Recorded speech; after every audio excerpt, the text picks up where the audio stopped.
ನಮ್ಮನೇಲಿ ಇವತ್ತು ಬೆಳಗ್ಗೆ ಬ್ರೇಕ್ಫಾಸ್ಟ್ಗೆ ತಟ್ಟೆ ಇಡ್ಲಿ ಮತ್ತು ಕಾಯಿ ಚಟ್ನಿ ಕಾಯಿ ತೊಗೆ ಮಾಡಿದ್ದೆ. ನಾನು ಮಾಡೋ ವಿಧಾನದಲ್ಲಿ ಒಂದ್ಸರಿ ಟ್ರೈ ಮಾಡಿ ನೋಡಿ. ಬರೀ ಇಡ್ಲಿನೇ ಕೂಡ ಬೆಣ್ಣೆ ಅಥವಾ ತುಪ್ಪದಲ್ಲಿ ತಿನ್ಬೋದು, ತುಂಬ ರುಚಿಯಾಗಿರುತ್ತೆ.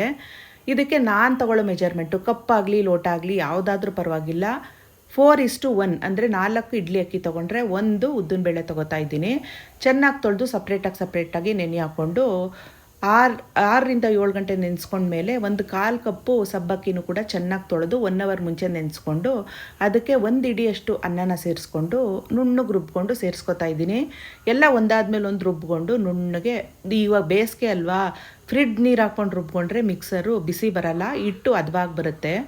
ರುಬ್ಬಿಟ್ಕೊಂಡು ಮುಚ್ಚಿಟ್ಬಿಟ್ರೆ ಬೆಳಗ್ಗೆ ಎದ್ದು ಅಗತ್ಯಕ್ಕೆ ತಕ್ಕಷ್ಟು ಹಿಟ್ಟನ್ನ ತೊಗೊಂಡು ಅದಕ್ಕೆ ರುಚಿಗೆ ತಕ್ಕಷ್ಟು ಉಪ್ಪು, ಒಂದೇ ಒಂದು ಚಿಟಿಕೆ ಸೋಡಾ, 1/4 ಚಮಚ ಸಕ್ಕರೆ ಇಷ್ಟನ್ನು ಸೇರಿಸಿ ಮಿಕ್ಸ್ ಮಾಡಿಕೊಂಡು ಇಡ್ಲಿ ತಟ್ಟೆಗೆ ತುಪ್ಪನ ಚೆನ್ನಾಗಿ ಸ್ಪ್ರೆಡ್ ಮಾಡಿಕೊಂಡು ಬಾಳೆ ಎಲೆ ಇದ್ದರೆ ಬಾಳೆ ಎಲೆ ಹಾಕ್ಕೊಂಡ್ರೆ ತುಂಬ ಚೆನ್ನಾಗಿರುತ್ತೆ. ಪ್ಲಾಸ್ಟಿಕ್ ಕವರೆಲ್ಲ ಈಗ ಉಪಯೋಗಿಸ್ಬಾರ್ದು ಅಂತಾರೆ ಅಲ್ವಾ, ಇದೇ ಬರೀ ತಟ್ಟೆಗೆ ತುಪ್ಪ ಸೋರ್ಬಿಟ್ಟು ಈ ಥರ ಮಾಡಿದ್ರೆ ಕ್ಲೀನಾಗೇ ಬರುತ್ತೆ.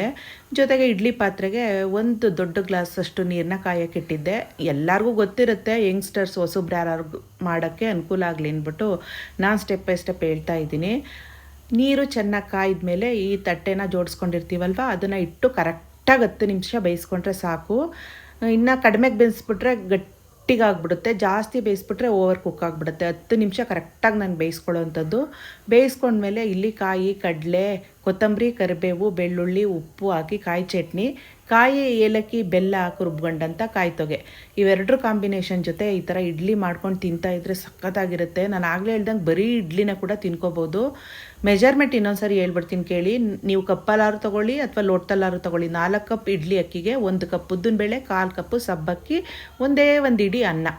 ಸಬ್ಬಕ್ಕಿನ 1 ಅವರ್ ಮುಂಚೆ ರುಬ್ಬೋದು, 1 ಅವರ್ ಮುಂಚೆ ನೆನೆಸ್ಕೊಂಡ್ರೆ ಸಾಕಾಗುತ್ತೆ. ಅಕ್ಕಿ ಉದ್ದಿನಬೇಳೆನ ಒಂದು 6 ಅವರ್ ಮುಂಚೆ ನೆನೆಸ್ಕೊಂಡು ರಾತ್ರಿ ರುಬ್ಬಿಟ್ಟು ಬೆಳಗ್ಗೆಗೆ ಈ ಥರ ಇಡ್ಲಿ ಮಾಡ್ಕೊಂಡು ತಿಂದರೆ ಸಖತ್ತಾಗಿರುತ್ತೆ. ನೀವೊಂದ್ಸರಿ ಟ್ರೈ ಮಾಡಿ.